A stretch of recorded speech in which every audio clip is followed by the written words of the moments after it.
nosso tema, como habilitar uma empresa para exportação e para a importação, segundo os requisitos da Receita Federal, para poder credenciar uma empresa no radar, né? Reconhecendo ela como importadora, exportadora.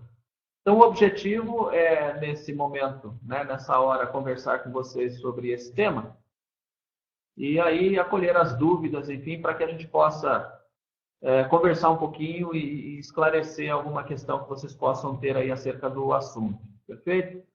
É importante que quem está acessando pelo smartphone não terá acesso ao slide e também não consegue acessar o chat.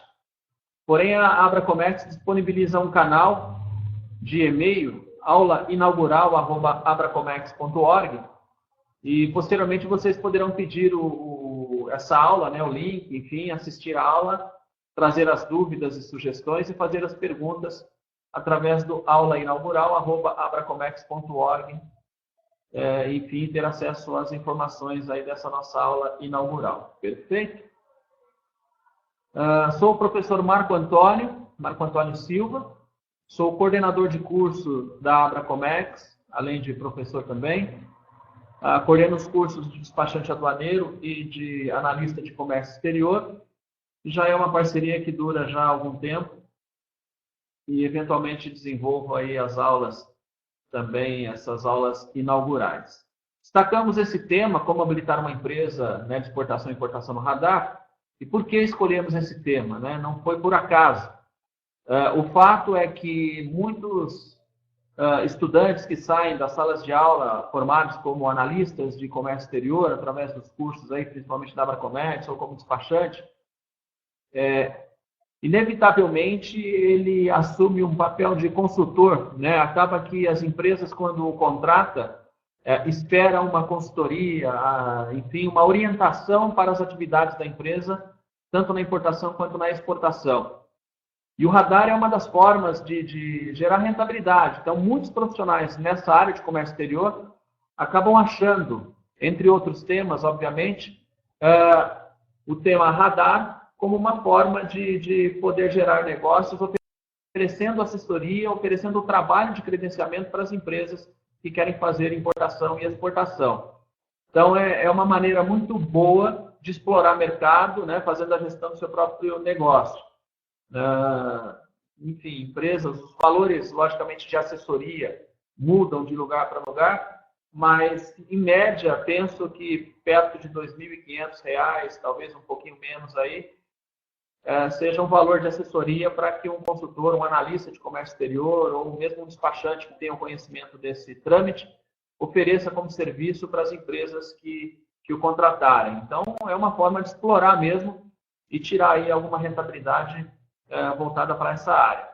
E daí a escolha do nosso tema. Então, ele não foi por acaso, pensando nos cursos, né, que a Abracomex oferece e pensando na possibilidade que esse tema traz para que esse profissional possa gerir aí um trabalho de assessoria e ter rentabilidade, o tema foi escolhido para debate na aula de hoje. Então, sejam todos bem-vindos aí a esse nosso tema, perfeito? Algumas informações sobre o professor Marco. Então, vocês têm aí a minha formação, sou especialista em gestão de negócios internacionais, formado em administração de empresas, tenho 30 anos praticamente de atuação na área de comércio exterior e alguns contatos aí, o e-mail da empresa onde eu trabalho, o meu e-mail aparece aí para vocês, um canal no YouTube, um blog para assunto de comércio exterior. Então, aproveitando a oportunidade também, façam a inscrição no canal do YouTube para ter acesso às informações, enfim, sobre essa área que nós divulgamos ali. Eu e uma equipe divulgamos ali os assuntos. E, da mesma forma, o blog que traz também alguns temas relacionados à área. Tá bom? Muito bem.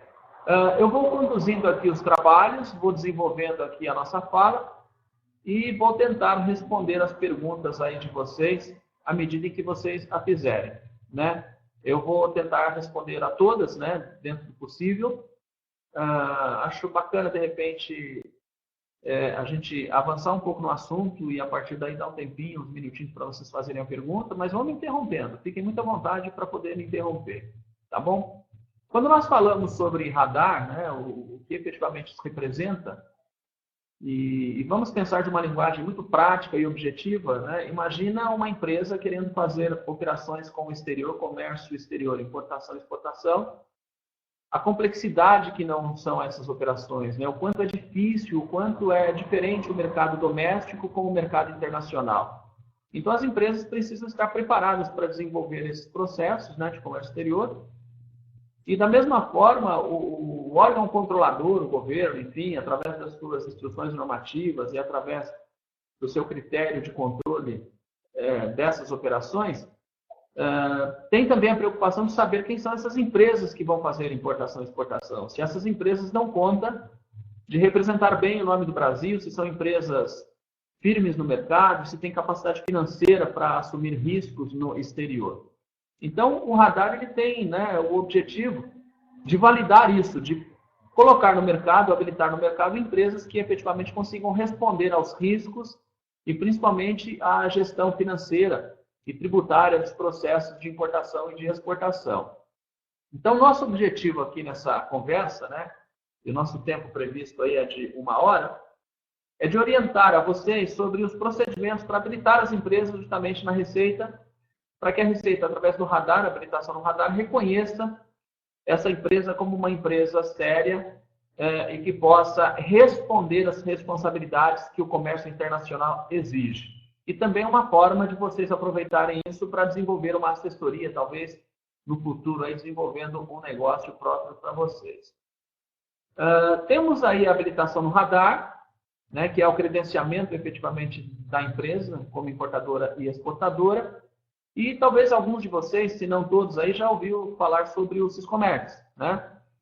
O Siscomex é um sistema de importação e exportação, de controle das operações de importação e de exportação.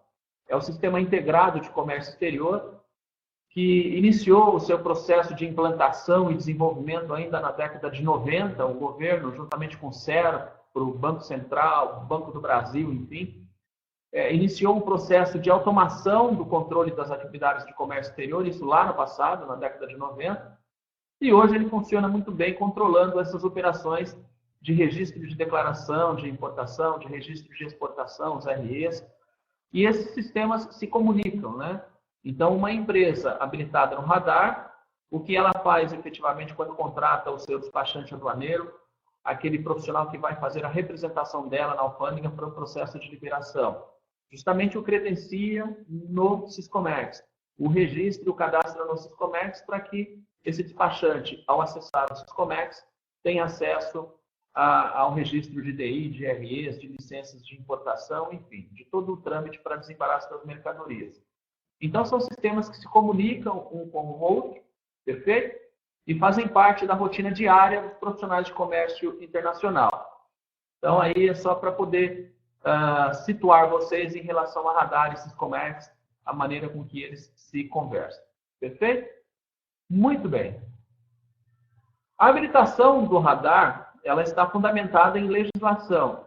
E aí aparece para você as legislações que atualmente, né, orientam o processo de credenciamento de uma empresa no radar. Então, para você, né, que vai prestar esse serviço, que vai orientar uma empresa, ajudando ela no processo de habilitação, no seu processo de habilitação, você deverá se orientar pela instrução normativa da Receita Federal do Brasil, 1603, de 2015, e pela Portaria Coana, 123, também de 2015. Então, são as duas legislações que orientam todo o processo e toda a condução do credenciamento e habilitação das empresas no radar. Ali vocês encontrarão as modalidades de radar, né? As submodalidades de radar, os limites os quais a empresa poderá desenvolver negócios na importação, na exportação, os documentos necessários que devem ser mostrados e levados para a Receita Federal analisar o processo, né? O requerimento de habilitação, o formulário por onde se faz o requerimento da habilitação no radar. Então, a orientação está toda ali, né? Então, atualmente, a legislação eventualmente pode mudar, né? Mas essa é a legislação que vale hoje.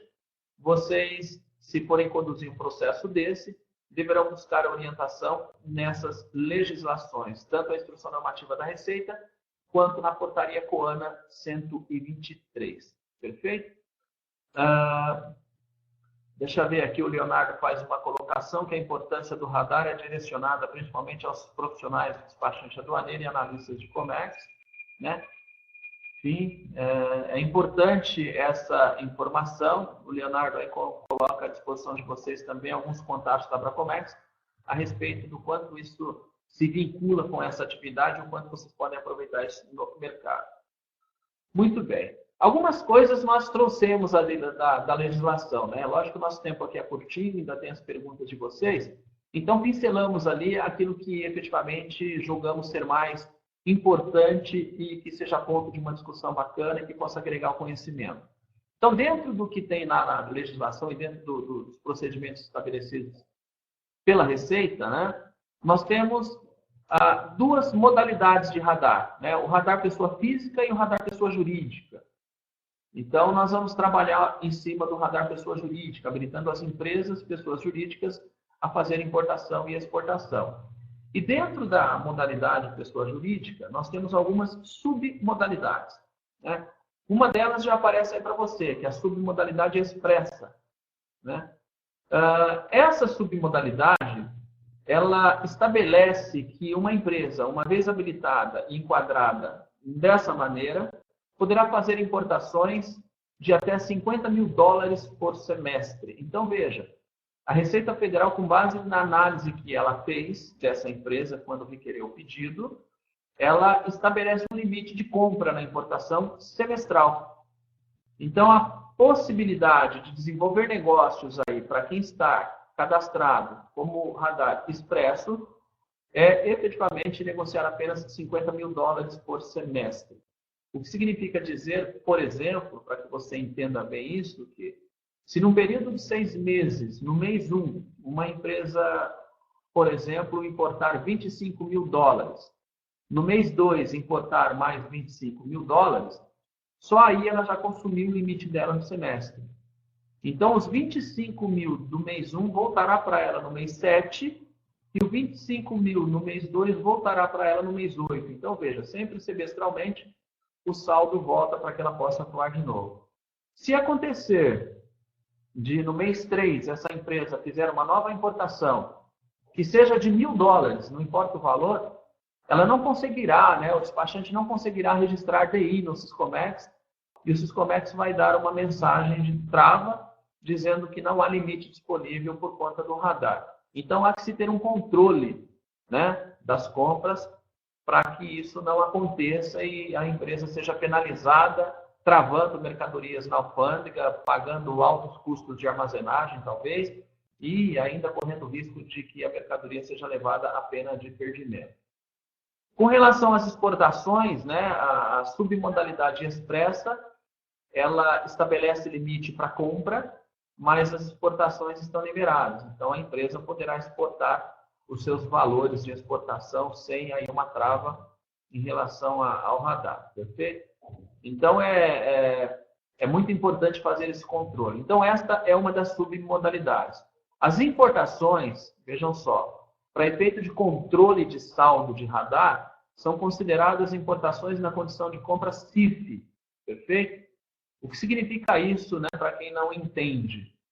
O valor do produto adicionado ao frete internacional e ao seguro internacional. Então, é esse valor somado que lhe dá o controle de saldo de radar. Então, se uma empresa já comprou um produto que custa 50 mil dólares, ela está habilitada como radar expresso.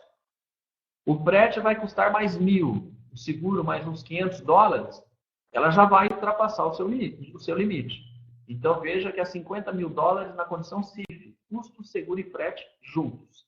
E na exportação, o controle é FOB, o valor da mercadoria, sem que seja aí acrescido o valor de seguro e frete internacional, porém, para a exportação é bastante liberado os valores de venda. Tá certo? Então, temos aí já uma das submodalidades.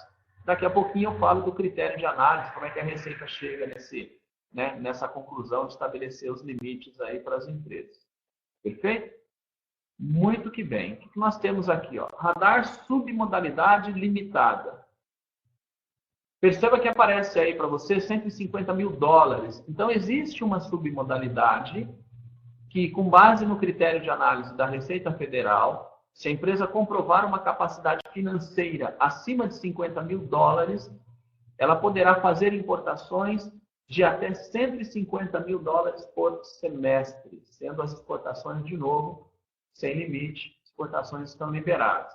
Então, o mesmo critério prevalece, né? Num semestre, mapear as importações para que não ultrapasse o valor sob pena de travar o produto na alfândega e acabar não liberando a mercadoria e gastando aí, principalmente com alto custo de armazenagem. Certo? Agora veja, já é um pulo bastante significativo, né? Se uma empresa, ao solicitar o seu radar, um radar for habilitado nessa submodalidade limitada, o volume de negociação de uma empresa para importação é bastante interessante, quer dizer, já evoluiu de 50 para 150. Então, há mais espaço para que ela desenvolva os seus negócios e há mais condição dela, né, desenvolver mais o seu mercado de comércio exterior. É claro que uma empresa que tem habilitação, que tem aí o limite, né, fixado pela Receita, ela possa aumentar o seu volume de negócio? É claro que sim. Então, veja, uma empresa habilitada no radar, de repente, 50 mil dólares atende inicialmente. Os negócios vão crescendo, vão evoluindo, e pode ser que os 50 mil não atendam mais. Então, no processo de condução de habilitação, também existe a possibilidade das revisões de estimativa.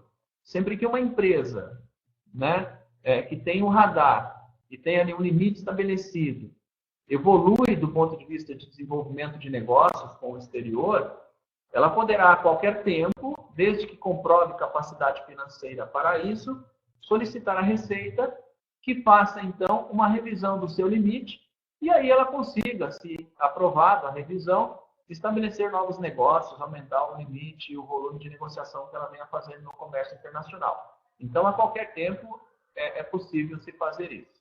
Tá bom? Se alguém tiver alguma pergunta, pode fazer, né? Enfim, tem pessoas que dizem que estão sem som. O Maciel, boa tarde, Maciel. Muito bem. Aí vocês, por favor, verifiquem aí os micros aí, o som de vocês. Aparentemente, acho que está todo mundo me ouvindo bem. Então, olha só, nós já temos duas submodalidades. Empresas que vão poder importar até 50 mil dólares por semestre e empresas que poderão importar até 150 mil dólares por semestre. A submodalidade seguinte, né, e a última que nós temos, é a submodalidade que permite a uma empresa, né, o Sandro conseguiu o som, maravilha. É a submodalidade que permite à empresa fazer importações em valores acima de 150 mil dólares. Então, numa análise, né, em termos de submodalidade, qual é o melhor cenário para uma empresa? Seria esse, né, a submodalidade limitada, por onde a empresa poderia fazer as suas importações com valores elevados, enfim, e poder, de repente, alavancar mais os seus negócios, né? A exportação, da mesma forma, continua sem limites. Agora, para ter um radar na submodalidade limitada, de fato, a empresa precisa ter uma capacidade financeira muito boa, quer dizer, uma condição financeira bem apurada, precisa ter um fluxo de caixa bastante interessante e que permita à Receita Federal habilitá-la nessa condição. Então, esses, né, procedimentos aí, adotados pela Receita, estão ali na instrução normativa, estão lá na portaria COANA, e que você deva olhar, precisa efetivamente, né, verificar, estudar, para saber aí, conhecer um pouco dos critérios de análise, até para entender qual é a possibilidade de uma empresa que lhe procurar, né, para habilitação no radar, estar ou não enquadrada numa dessas submodalidades e aí desenvolver as suas importações. Perfeito? Deixa eu ver se tem alguma pergunta aqui. O Maciel fala qual é a capacidade financeira que a empresa precisa ter para se registrar no radar nestas submodalidades. Eu já vou falar daqui um pouquinho sobre o critério de análise da Receita, aí você já vai entender, Maciel, aí já respondo a sua pergunta daqui a pouquinho, né? Existem algumas dúvidas, por exemplo, no seguinte sentido: eu sou um empreendedor individual, abri um MEI, eu sou uma empresa limitada, enfim, qualquer empresa pode ter um radar, tá certo? Qualquer empresa jurídica, seja ela pequena, micro, grande, enfim, ela pode ter um radar dela. Então, não há uma restrição na legislação sobre isso, dizendo que determinado tamanho, momento ou tipo de empresa não possa ter habilitação no radar. Isso é livre para qualquer um pedir e requerer aí o seu credenciamento e a sua habilitação. Então, para vocês que vão fazer os cursos aí e posteriormente oferecer isso como assessoria, vocês poderão atender qualquer tamanho de empresa. Perfeito?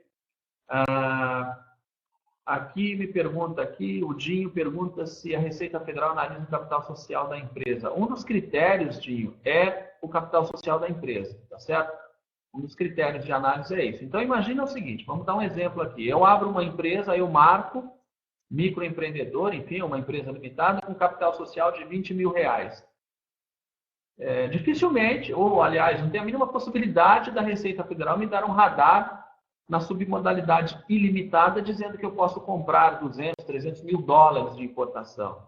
Né? E cadê o dinheiro para pagar essa importação? Cadê o dinheiro para pagar os impostos para a Receita? Então, isso conta bastante o capital social da empresa no momento de analisar o pedido de radar. Perfeito?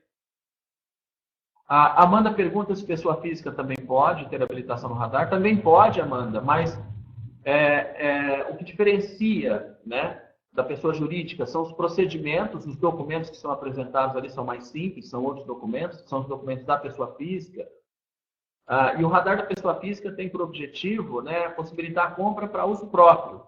Vou dar um exemplo aqui, para ficar bem claro isso. Né? Fizemos aqui na empresa um radar para uma pessoa física, isso tem 1 ano e meio, 2 anos talvez, não mais que isso. Era um senhor que precisava de uma scooter para se locomover por conta de dificuldades que ele tinha de andar e tal. E o filho dele, que morava no Canadá, fez essa compra e mandou isso para cá, para o Brasil. Então, nós habilitamos esse senhor no radar como pessoa física, fizemos o envio dessa scooter para o Brasil, isso passou pelo registro no Siscomex de declaração de importação, recolhimento de impostos, passou pelo canal de liberação da alfândega, liberou-se o produto e nós entregamos para ele, normalmente como se fosse uma pessoa jurídica, uma operação de pessoa jurídica, por exemplo. Então, é perfeitamente possível, né? Porém, a pessoa física não pode comprar produtos que revelem comércio, enfim, condição comercial. Tá certo? Espero ter respondido aí a sua dúvida. Muito bem. O que mais nós temos aqui? Perfeito. Alguns exemplos eu acabo dando, que eu acho que fica fácil de vocês entenderem, né? Na medida em que a dúvida for surgir e eu tiver um exemplo aqui, eu vou falando. Perfeito? Aliás, eu sempre brinco, né? 30 anos de área de comércio exterior devem ter servido para alguma coisa. Então, alguns exemplos eu acabo tendo aqui para compartilhar com vocês. Então, vocês já entenderam o quê? Nós temos 3 submodalidades. E que as submodalidades, em linha geral, estabelecem um limite semestral de compra. Tá certo? E não de venda, não de exportação, mas de compra sim. Então, há que se controlar isso. Já sabemos isso, né? Então, vamos avançar aqui na nossa aula inaugural. O que você tem agora é um pouco do resumo da legislação que apareceu para você a respeito dos documentos. Então, basicamente, né, o que nós temos aí? Um requerimento de habilitação, que é um formulário próprio da Receita Federal, tá certo? E que você busca lá dentro da legislação que eu te passei, e que serve para que você requeira mesmo. Quer dizer, você vai pôr ali as informações da empresa, algumas informações sobre capital social, enfim, o responsável legal da empresa, quer dizer, aquela pessoa que responde pela empresa, são as informações básicas que se coloca num requerimento de habilitação, e esse requerimento, juntamente com o CPF do responsável, contrato social da empresa e alterações contratuais, se houver, né? A ficha cadastral da junta comercial do seu estado, você pede isso aqui em São Paulo é obtido via internet. Penso que na maioria dos estados, ou se não em todos, também é via internet. Você acessa o site da junta comercial do seu estado e pega essa ficha que consta ali o cadastro da empresa, as alterações, enfim, que a empresa fez e registrou na junta comercial. A ficha COTEC é uma ficha onde você identifica, num formulário próprio também da Receita Federal, qual é a pessoa, a pessoa e o CPF que vai ser habilitado no radar para poder acessar o Siscomex depois. Então, é uma ficha que nós solicitamos a Receita a incluir o CPF nos sistemas informatizados da Receita Federal, por exemplo, o Siscomex.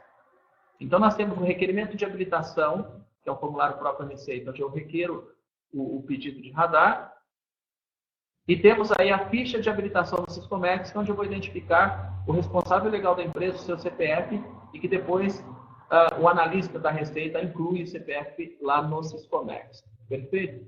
A procuração, então, por exemplo, você que é um despachante, você que é um analista, presta esse serviço, e eu marco de contrato, e peço a você para fazer o processo de habilitação para a minha empresa, tá certo? Eu vou ter que fazer uma procuração para você, para que a Receita entenda e reconheça que você atua sob procuração, né, assinada por mim. Então, é um processo natural aí, enfim, para quando se contrata um prestador de serviço para conduzir esse processo. Nós temos o SVA, que é o Sistema Validador de Arquivo. Por quê? Porque não se vai mais na Receita levar papel, né? A gente não vai na Receita levar esse documento todo. Todo o processo é feito de maneira automatizada. Então, na prática, eu vou tentar aqui dar uma visão de como isso acontece. Nós solicitamos a agenda na Receita para fazer a ida física lá e levamos o CD, né, com o SODEA, que é esse documento que aparece aí para você, a solicitação de abertura de processo digital. Esse SODEA, nós imprimimos ele do próprio site da Receita. Se você buscar no Google, né, formulário SODEA, já deve aparecer. Você preenche e ele é um requerimento de serviço. Com esse requerimento, você vai na Receita, o fiscal acolhe aquilo e te dá um número de processo. Você volta para casa, acessa o portal da Receita, tem lá o Centro de Atendimento Virtual, que é o ECAC, e aí esses documentos que aparecem para você, o contrato, o requerimento, o CPF, ficha de junta comercial, enfim, você vai salvá-los em formato PDF e via site da Receita, via portal ECAC, você vai fazer a juntada de documentos e automaticamente os documentos já vão estar vinculados naquele processo e aí acompanha-se o andamento do radar pelo próprio sistema da Receita Federal. Perfeito?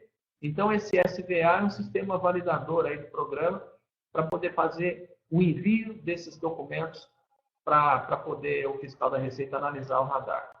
Além disso, a empresa precisa ser optante pelo domicílio tributário eletrônico, o DTE. Ela precisa fazer isso. Isso quem faz é o contador da empresa faz. Perfeito? É muito simples de fazer. Entra no site da Receita, clica lá que é optante pelo domicílio tributário. Isso vai fazer com que a empresa receba e-mails da Receita, né? A opção pelo domicílio tributário eletrônico permite que ela crie uma caixa postal e tenha acesso às informações. Tá certo? E é necessário ter certificado digital ECPF. Então, o responsável legal pela empresa precisa ter o ECPF, porque é por meio do ECPF que depois ele acessa o radar para cadastrar os despachantes aduaneiros que o atenderam. Perfeito? O Claudemir pergunta se tem alguma procuração padrão. Deixa eu dar uma atenção para as perguntinhas agora, nós já avançamos aqui. Claudemir, não tem um padrão. Para efeito de desembaraço aduaneiro, se alguém contratar um despachante para efeito de desembaraço, a aduana já tem uma procuração padrão, né? Aqui nós temos uma procuração simples para radar, onde nós digitamos lá os dados da empresa, que nomeia como procurador, por exemplo, Marco Antônio da Silva, CPF número tal, para exercer a atividade de validação, habilitação e credenciamento no radar, enfim. Então, eu faço um textinho ali e coloco. Mas, se o despachante oferecer esse serviço e ele tiver uma procuração dessa para despacho aduaneiro, que aí sim é padrão de receita, né? Ele pode usar essa procuração também, porque ali dá a ele todos os poderes, inclusive para isso. Mas se for só para o radar, você constitui ali um textinho básico, não tem problema não. Perfeito? Depois o Maciel pergunta se eu sei dizer qual é o custo estimado para se registrar no radar. Olha, Maciel, depende muito da localidade, né? Então, assim, eu vou te dar uma média daquilo que eu conheço, daquilo que nós, inclusive, fazemos aqui na empresa. Nós habilitamos radar aqui muito. Nós temos muitas atividades de radar aqui para fazer, né? Para você ter uma ideia, tem um funcionário aqui que só cuida disso. E nós temos o padrão médio de mercado de R$ 2.400 a R$ 2.500, R$ 2.500, R$ 2.400 por habilitação, né? Lógico que isso precisa ser adaptado aí a cada região que vocês estão. Mas é uma fonte interessante de recurso de assessoria E por que eu falo isso? Porque as empresas não querem perder tempo de ficar montando processo, digitalizando arquivo, salvando em PDF, indo na Receita para abrir um processo de radar, enfim. Então, é uma hora de vocês poderem aproveitar isso. Certo? Então, é o que eu posso te falar, ô Maciel, em termos de custo médio. Tá bom? Espero que te atenda aí. O Gregory pergunta, se possível, nos explique como faço para registrar um MEI no radar e na loja virtual. O Gregory, veja só, se vocês puderem, só por favor, me dar uma pausinha nas perguntas, porque eu tento não perder todas, tá? Porque senão vocês vão escrevendo, vai subindo aí o textinho e eu acabo perdendo alguma pergunta e eu quero cumprir aqui de não deixar nenhuma pergunta, tentar pelo menos nenhuma pergunta sem resposta. Então, dá só uma travinha nas perguntas aí, deixa eu ler aqui e já volto com vocês. O Gregory perguntou então do MEI, né? Veja, quando você abre um MEI, você não tem ali aquele contrato social, enfim, mas você tem o documento de abertura do microempreendedor individual. Esse documento, ele substitui onde aparece aí na sua tela, contrato social e alterações. Então, o que você vai fazer, né? Você vai abrir o MEI. Aqui em São Paulo, a gente abre isso muito rapidamente, se não me falha a memória, posso estar enganado, mas enfim, acho que é assim que funciona. Você abre até pela internet, você vai lá e se cadastra e você faz a abertura do MEI pela própria web, aqui no site da Jusesp em São Paulo. Então é bastante tranquilo nesse sentido. Tendo esse requerimento de abertura do MEI, ele vai substituir o seu contrato social para a habilitação no radar. Então o que você vai juntar? O CPF do responsável legal, do empreendedor, esse termo de abertura do MEI, né? A ficha Cotec, procuração, se ele for contratar um despachante, enfim, não muda nada, vai ser optante pelo domicílio tributário, vai tirar um certificado digital, um CPF, e vai fazer a juntada de documentos e encaminhar para a Receita. Perfeito? Então, assim, basicamente é o que muda. Tá certo? Então, espero ter te respondido aí, espero ter te ajudado aí pelo tempo que a gente tem. A Flávia pergunta da aula, Flávia, depois você pede, por favor, pelo e-mail, aulainaugural@abracomex.org. O pessoal disponibiliza o material para vocês, tá bom? Só lembrando, para quem está chegando aí, para quem está nos ouvindo, só um recado aí, lembrando o que eu disse no começo, quem acessar pelo smartphone, quem estiver acessando a nossa aula pelo smartphone, não conseguirá ter acesso à apresentação aqui, o PowerPoint, e também não consegue participar aqui do nosso chat, perfeito? Mas não impede que ela tenha acesso a essas informações, a essa apresentação de aula inaugural. Basta apenas enviar depois um e-mail para aulainaugural@abracomex.org. E aí o pessoal atende, bacana, e vocês poderão tirar todas as dúvidas, enfim, perguntar o que vocês quiserem sobre esse tema e outros temas também. Tá bom? O Rodolfo disse que está ruim para todo mundo. E uma interrogação. Não entendi, Rodolfo, a sua pergunta. É uma pergunta, é uma constatação em função do momento que a gente vive. Eu não compreendi bem aqui, né? Mas se é uma pergunta, tem ali uma interrogação, é uma pergunta de fato, está ruim para todo mundo. Eu acho que... Eu não me lembro quem disse essa frase, mas é de uma pessoa famosa aqui, mas tem uma frase que eu gosto bastante que diz o seguinte: tem uma crise lá fora. A gente escolheu não participar dela. É simples assim. A gente tem que trabalhar, arregaçar as mangas e trabalhar. O ruim é relativo, cara. Ficar ruim para uns, bons para outros, né? Então, o que eu acho? A gente tem que fazer o nosso papel, procurar trabalhar. E, assim, é um momento de especialização, de poder se capacitar, porque essas pessoas que estão no mercado hoje, sem emprego e que foram desligadas, elas, em algum momento, vão ser resgatadas de novo no mercado. E aí vai ter muita gente boa e o mercado vai escolher isso a dedo, porque vai ter muita gente aí, né, disponível. Então, eu acho que é um momento ruim, depende do ponto de vista. Né? Eu investiria na minha capacitação técnica e na minha condição técnica para que, quando o mercado começasse a absorver de novo mão de obra, eu pudesse participar e me dar bem. As indústrias, enfim, diminuíram um pouco o seu ritmo, é fato, né? Mas as coisas mudam, o mercado globalizado é muito dinâmico, então eu acho que isso é passageiro. Perfeito? Maravilha. Vamos ver aqui, o que mais? Aula inaugural, isso, @abracomex.org. abracomex.org, tá bom, Flávio? o Márcio falou a pergunta, é isso aí, né? Conexão. Legal. Era sobre a conexão, muito bem. Aqui, o Dinho fala, fico na dúvida de quanto cobrar ao inserir na procuração o serviço de habilitação no radar Siscomércio. Se cobro tudo no pré-embarque, ali ou se está no mercado, então aceitando cobrança de serviço no pré-embarque. Veja, Dinho, essa questão de cobrar pelo serviço, né?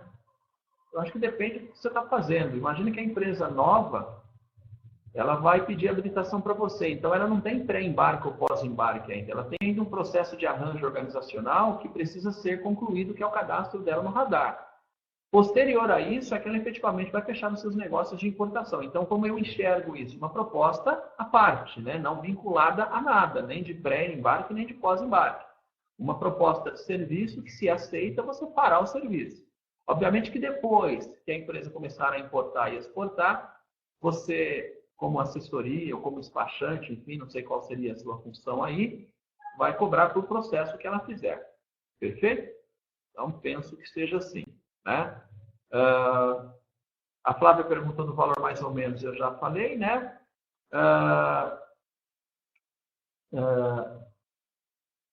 Olha, o Adriano me pede aqui um conselho, né, para quem quer iniciar na carreira, por onde começar, enfim. Eu não diria conselho, eu vou dizer o que eu penso e o que eu acho, é uma opinião minha, Adriano, e se os outros quiserem, né, também captar isso, vai como sugestão, enfim, daquilo que eu vivi ao longo desses anos todos na área de comércio exterior. Eu trabalhei sempre em multinacionais.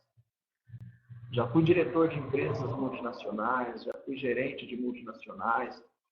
E eu descobri que nem todo desenvolvimento profissional, nem toda carreira está numa grande empresa, numa multinacional. As pequenas e médias empresas, a microempresa, oferece grandes oportunidades.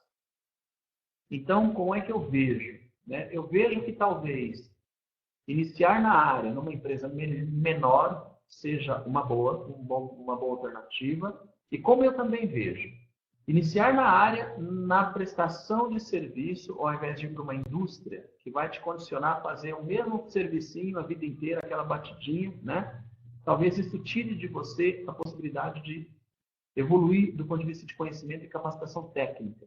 Então, eu marco, fica bem claro isso, gosto muito da ideia de iniciar uma carreira em empresas menores e na prestação de serviço de assessoria. Por quê? Porque na assessoria se envolve, frequentemente, com N possibilidades de comércio exterior, com vários tipos de processos diferentes, com várias consultorias diferentes, que vão capacitar o profissional para que lá na frente, no momento mais maduro, no momento mais vivido de área de comércio exterior, ele se credencie, se for a vontade dele, a uma empresa maior, uma indústria, onde ele vai, então, desenvolver o seu conhecimento e colaborar. É assim que eu enxergo, então, não seria um conselho, tá certo? Mas é como eu vejo a carreira inicial nessa área. É uma sugestão apenas e um compartilhamento daquilo que eu sinto. Perfeito? Legal. Vamos avançar aqui, senão nós não acabamos aqui, né? Critério de análise. Vocês viram lá as submodalidades. Se vocês puderem, por favor, só segurar as perguntas daqui a pouquinho, vou anotando aí, porque aí eu vou falar mais um pouquinho do assunto, volto nas perguntas, porque nós temos apenas 10 minutos, 10, 12 minutos, e aí eu não perco pergunta nenhuma. Acho que eu não perdi nenhuma ainda, né? Tô ganhando, estou dando de goleada. Como diz o Corinthians, não passou nada ainda aí, ó. O critério de análise que a Receita Federal tem, né, com base, lógico, na legislação. Primeiro, já me perguntaram isso, o capital social integralizado, então é um ponto bastante significativo, né? Uma empresa que foi aberta, cujo capital social dela é integralizado em 100% e tem R$1 milhão em caixa. Lógico que isso é maravilhoso, né? Esse é um critério bem interessante. Perfeito? Então, esse é um dos pontos. Agora, o que a Receita Federal tem também? Ela tem todo o contexto contábil de uma empresa automatizado, né? Então, não sei até que ponto vocês têm esse entendimento, né? Mas, assim, só para, a grosso modo, só para dar uma linha de raciocínio, né? O que acontece? Toda a contabilidade de uma empresa, todas as obrigações acessórias, tudo aquilo que ela precisa mostrar para a Receita, balanço patrimonial, tudo que ela precisa entregar em termos de imposto de renda, as suas contribuições de PIS, de COFINS, os seus impostos todos. Isso tudo, né, o escritório de contabilidade o faz de forma informatizada, através de mecanismos automatizados. Então, a Receita Federal, o que ela tem? Ela já tem todo o perfil tributário dessa empresa na sua base de dados. É aí que ela faz a análise para poder definir, para poder determinar qual é o enquadramento que o radar que a empresa que pediu terá.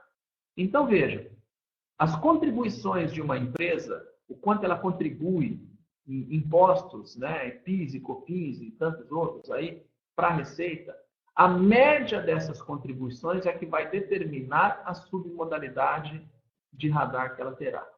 Então, vamos imaginar o seguinte. Uma empresa que tem aí uma média semestral de recolhimento de até 50 mil dólares, ela vai se enquadrar na submodalidade expressa. Uma empresa que tenha mais que 50 mil e até 150 mil dólares semestrais, em média, de arrecadação para os cofres do governo, vai cair na submodalidade limitada. E se essa média de contribuição for acima de 150 mil dólares por semestre, ela terá o enquadramento na submodalidade limitada. Perfeito? Então, é uma condição, né, que permite a Receita Federal analisar, através dos balanços, enfim, das informações contábeis, a capacidade financeira. O que a Receita precisa para enquadrar uma empresa está ali. Então, esse é o critério. Aí podem surgir algumas dúvidas. Professor, qual é o prazo que a Receita usa para fazer essa análise e essa média semestral de recolhimento? Ela toma como base os últimos 5 anos da empresa no mercado. Então, ela faz uma média com base nos últimos 5 anos. Aí, uma empresa que não tem 5 anos de mercado, tem menos, ela vai fazer uma análise com base nessa quantidade de tempo que a empresa está no mercado. Ah, professor, e uma empresa que foi aberta agora, né? Não tem histórico nenhum, portanto, ela, se não tiver um capital social integralizado alto, ou ela cai no expresso, ou ela cai no limitado. Fatalmente, com muita frequência, ela acaba caindo na submodalidade expressa. O MEI. Ah, Marco, eu tenho um MEI, qual radar que eu tenho condição de adquirir? Certamente será a submodalidade expressa. Perfeito? Então, esses critérios que são usados pela Receita Federal, além, é claro, do capital social integralizado. Lembrando que uma empresa que tem habilitação no radar, que faz processos e que os processos vêm aumentando e que precisa ter um limite maior, a qualquer tempo ela pode requerer, né, o seu pedido de revisão de estimativa, levando para a Receita Federal, quem faz a análise, critérios financeiros, né, documentos financeiros, comprovação de ter fluxo de caixa que permita ela fazer operações em volumes maiores. Isso ela pode pedir a qualquer tempo. Tá bom? Outra coisa, né? Num processo de habilitação, é comum, né, que a Receita Federal faça exigências. Então, não se espante se voltar o processo com exigência. Basta cumprir. Avalie o que foi pedido, providencie o que foi pedido e cumpra a exigência enviando o documento solicitado via portal da Receita de forma eletrônica e o processo segue normalmente. O cuidado que tem que se ter é, uma vez feita a exigência, o órgão analisador, o órgão controlador, ele normalmente estabelece um prazo de 10 dias, de 30 dias. Então, cuidado para não perder o prazo de cumprimento de exigência. Tá bom? Um prazo médio de habilitação no radar hoje, né, eu diria, pela experiência que temos também, em torno de 20 e poucos dias, aí, talvez até menos, né? Então, não é um processo que leva meses e meses e meses, desde que esteja tudo redondinho. Tá bom? Então, aí alguns critérios. Deixa eu ver o que mais nós temos de perguntas aqui. A Rosângela fala que trabalha em uma empresa, já acontece exportação e importação, tem despachante, estou tendo a oportunidade de trabalhar nesse setor de faturamento, tomar conta dele. E o que eu aconselho, né, a fazer o curso de despachante, estou correta? Eu acho que sim, né? Veja, Rosângela, todo conhecimento é bem-vindo, né? Você está na área financeira, pelo que eu entendi ali. De repente você vai dentro da empresa que já exporta ter uma oportunidade de mudar de setor, se for do teu agrado, trabalhar com negociações internacionais, trabalhar, de repente, na área mesmo de exportação ou de importação, sem que seja somente área financeira. Então, isso te capacita até para você competir dentro da empresa em vagas que aparecerem ali oportunidades. Então, eu acho que é uma grande chance de você crescer, né? Profissionalmente, eu acho que vale muito a pena, né? Enfim, o Leonardo dá um recadinho para a gente aí, que tem um apoio financeiro, né? Para você começar a estudar. Isso é interessante, apoio financeiro, gostei disso, hein? Muito bom. A Flávia me faz aqui uma pergunta. Vai trabalhar numa empresa a partir de setembro. Já me adiantaram que vou trabalhar na área de fornecedores de algumas coisas. Gostaria de saber se a empresa precisa abrir uma outra parte para importar ou pode importar apenas com o CPF do dono, depende da quantidade, enfim. Para importar e exportar, não precisa abrir uma empresa nova, né? Essa empresa que já está habilitada, logicamente o radar dela pode ser requerido.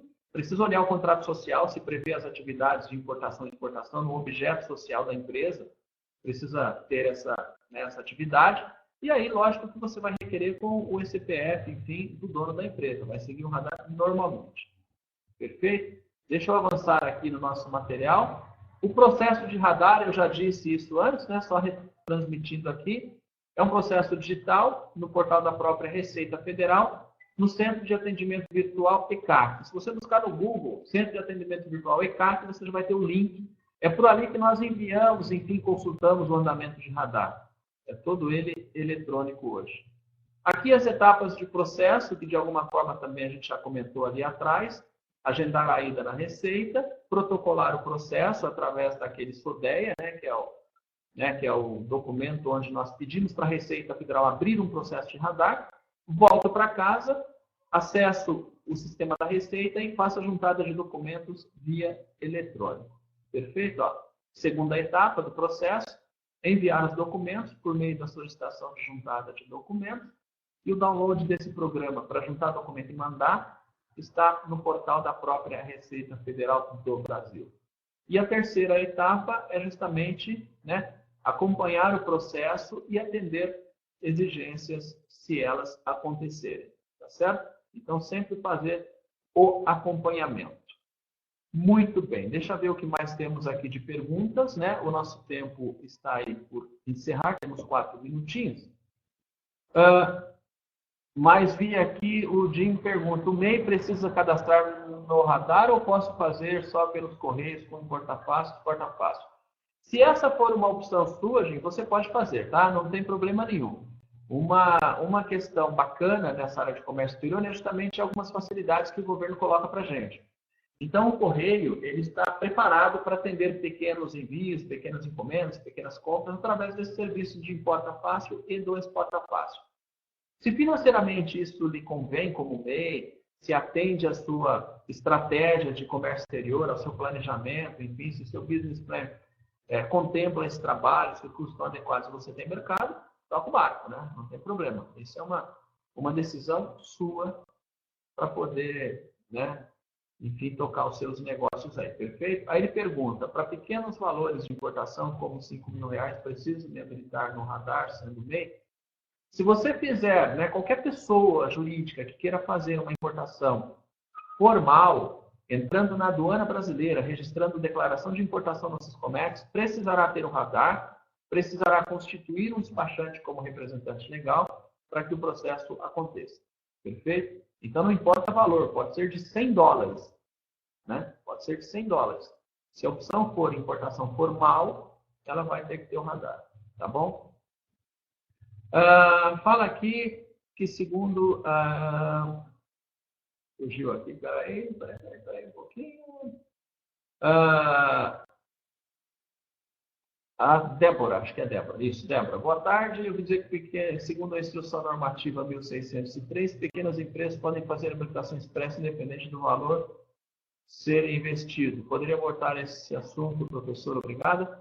Veja, a opção de submodalidade expressa é justamente para as empresas pequenas mesmo. Quer dizer, uma empresa que recém começa um negócio, ela é pequenininha, tem um capital social pequeno, ela pode habilitar. Vamos imaginar que eu marco abrir uma empresa sou um empreendedor individual e eu quero começar com pequenos negócios da China, que normalmente acontece isso, quero trazer algumas coisinhas de lá para poder comercializar. Sei lá, quero abrir uma loja de R$ 1,99, enfim. Não tem problema, você vai se habilitar no radar e a Expressa está aí para isso. Então, você não terá um enquadramento numa submodalidade de valor maior, e sim na Expressa. Então, Débora, é perfeita a sua colocação, é isso mesmo, a instrução normativa estabelece isso, tá bom? Muito que bem. Pessoal, eu vou avançar aqui, ó, vocês têm o Facebook da Abracomex, vocês poderão receber dicas, ter acesso aí a algumas notícias e promoções através desse acesso, né, da Abracomex, esses comércios, né, da Abracomex. Então tá aí o Facebook da Abracomex para vocês curtirem. E aí alguns contatos também, o atendimento, o portal de ensino, o telefone de contato. Devem para lá sugestões, as dúvidas que vocês tiverem, enfim. Tragam para a gente poder compartilhar, tenham acesso às informações dos cursos e, enfim, e compartilhem aí alguma questão que vocês queiram trazer para a gente, tá bom? O nosso tempo se encerra, né, em 1 minuto. Penso que eu tenha respondido todas as perguntas de vocês, espero que eu tenha sido claro, enfim, né? E aí alguém ainda pergunta se pode rever a aula. Manda, quem estiver interessado, o e-mail para aulainaugural@abracomex.org, tá bom? Eles vão te orientar, vão disponibilizar material. A Rosângela disse obrigado, espero ter mais aulas com o senhor. Você tem, se inscreva no canal do YouTube, no meu canal do YouTube, no meu blog, você vai ter bastante informação lá e quem sabe a gente se encontra aí nas aulas da Abracomex, até pela coordenação dos cursos que eu tenho também. Bacana. Eu quero agradecer vocês, só lembrando ainda no finalzinho, um recado que eu dei lá no começo, né? Que nós temos aí, quem acessou essa aula virtual pelo smartphone, não teve acesso nem ao PowerPoint aí, o nosso material, e também não pôde participar do chat. Mas manda um e-mail para aulainaugural@abracomex.org, que eles disponibilizam o material para vocês, acolhem dúvidas, sugestões que vocês tenham, tá certo? Relembrando também que esse tema foi escolhido em função dos cursos Abracomex despachante aduaneiro e analista de comércio exterior, por ser uma oportunidade de vocês gerirem o próprio negócio e fazerem assessoria, tá certo? Além disso, vocês têm também os meus contatos aí, comexonline.com.br. Nós atuamos nessa área de logística, despacho aduaneiro, desembaraço, fazemos também desembaraço no Brasil todo. E se for o caso, podemos ajudá-los aí de alguma maneira, junto com toda a equipe da Abracomex, tá bom? Um forte abraço, obrigado pela participação. Deixo vocês aí com o Leonardo da Abracomex, que deve ter alguma coisa boa aí. Se ele entrar no ar aí, provavelmente ele vai entrar no ar com vocês agora no final, né? Façam aí contato com ele, ele tem um apoio financeiro. Espremam ele para tirar um descontinho aí. Eu acho que vocês conseguem boas coisas para os cursos oferecidos pela Abracomex, tá bom? Um forte abraço, tudo de bom e nos vemos em breve.